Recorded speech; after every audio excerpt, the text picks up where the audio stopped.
एक आदमी के दो दादा थे।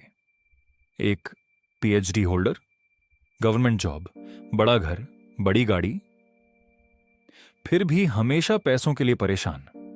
दूसरा 8th क्लास पास, कोई डिग्री नहीं, फिर भी हवाई के सबसे अमीर लोगों में से एक। तो सवाल यह है कि ऐसा क्या था जो एक को अमीर बनाता गया और दूसरे को गरीब। आज मैं आपको बताऊंगा वो 6 लेसन्स जो रॉबर्ट कियोसाकी ने अपनी book rich dad poor dad में शेयर किए हैं। ये लेसन्स आपकी मनी की सोच पूरी तरह बदल देंगे। देखिए, हम सबको बचपन से सिखाया जाता है, पढ़ो, अच्छी जॉब लो, पैसे बचाओ। लेकिन कभी सोचा है कि स्कूल में हमें पैसों के बारे में कुछ क्यों नहीं पढ़ाया जाता? ना टैक्स, ना इन्वेस्टिंग, ना बिजनेस, बस एक ही फॉर्मूला, सेफ खेलो। यही वो प्रॉब्लम है जो कियोसाकी ने अपनी लाइफ में देखी। उनके रियल डैड यानी पुअर डैड एजुकेशन में बिलीव करते थे और उनके बेस्ट फ्रेंड के डैड यानी रिच डैड फाइनेंशियल एजुकेशन में बिलीव करते थे। दोनों की सोच अलग थी और रिजल्ट्स भी अलग थे। चलिए अब एक एक लेसन समझते हैं। लेसन 1, अमीर लोग पैसे के लिए काम नहीं करते। पहला लेसन सुनने में अजीब लगेगा, अमीर लोग पैसे के लिए काम नहीं करते। अब आप बोलोगे, भाई तो काम किसके लिए करते हैं? देखिए, पुअर डैड कहते थे ज्यादा पढ़ो ताकि अच्छी कंपनी में जॉब मिले। रिच डैड कहते थे सीखो कि पैसा कैसे काम करता है ताकि पैसा तुम्हारे लिए काम करे। ज्यादातर लोग सैलरी मिलती है, खर्च करते हैं, फिर अगली सैलरी का इंतजार करते हैं। ये एक साइकिल है। इसे कियोसाकी रैट रेस बोलते हैं। अमीर लोग इस साइकिल से बाहर निकलते हैं। वो अपना पैसा ऐसी जगह लगाते हैं जहां से और पैसा आए। लेसन 2, फाइनेंशियल लिटरेसी क्यों जरूरी है। दूसरा लेसन है फाइनेंशियल लिटरेसी सीखो।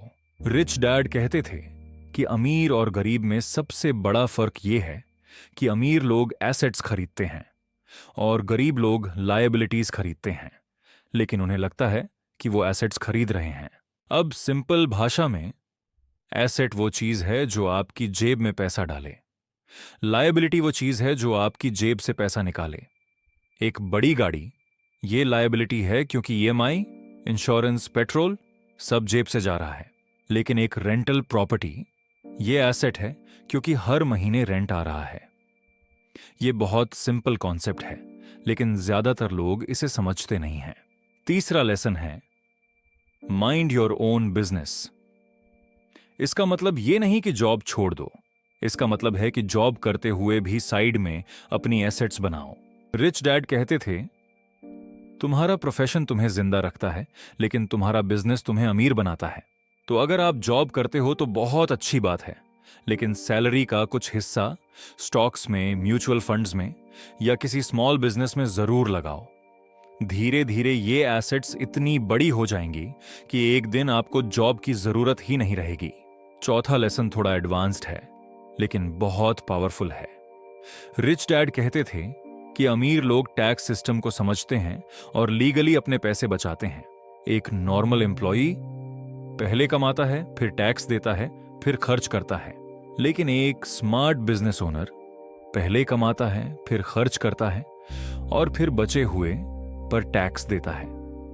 ये कोई इलीगल बात नहीं है, ये फाइनेंशियल इंटेलिजेंस है। इसीलिए रिच डैड हमेशा बोलते थे कि अकाउंटिंग, इन्वेस्टिंग और लॉ, ये 3 चीजें सीखो। 5वां लेसन, अमीर लोग पैसे का इन्वेंशन करते हैं।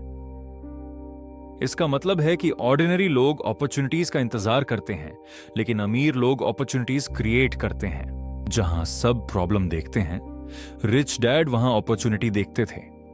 रियल एस्टेट की डील हो, कोई बिजनेस आइडिया हो, वो रिस्क कैलकुलेट करते थे और एक्शन लेते थे। फाइनेंशियल इंटेलिजेंस आपको वो दिखाती है जो बाकी लोगों को नजर नहीं आता। छठा और लास्ट लेसन, सीखने के लिए काम करो, पैसे के लिए नहीं। रिच डैड कहते थे कि स्पेशलाइजेशन जरूरी है, लेकिन अगर तुम सिर्फ एक ही स्किल जानते हो तो तुम उस जॉब के गुलाम बन जाओगे। सेल्स सीखो, मार्केटिंग सीखो, लीडरशिप सीखो, कम्युनिकेशन सीखो, जितनी ज्यादा स्किल्स होंगी उतना ज्यादा पैसा बनेगा। तो ये थे वो 6 लेसन्स जो रिच डैड ने सिखाए। अब समरी: पहला, पैसे के लिए काम मत करो, पैसे को अपने लिए काम करवाओ। दूसरा, एसेट्स और लायबिलिटीज का फर्क समझो। तीसरा, जॉब के साथ अपनी एसेट्स बनाओ। चौथा, टैक्स सिस्टम को समझो। पांचवां, अपॉर्चुनिटीज खुद क्रिएट करो। और छठा, हमेशा सीखते रहो। अगर ये वीडियो आपको हेल्पफुल लगी तो लाइक कीजिए, शेयर कीजिए और चैनल सब्सक्राइब कीजिए। अगली वीडियो में हम एक और पावरफुल बुक डिस्कस करेंगे। तब तक सीखते रहो, बढ़ते रहो।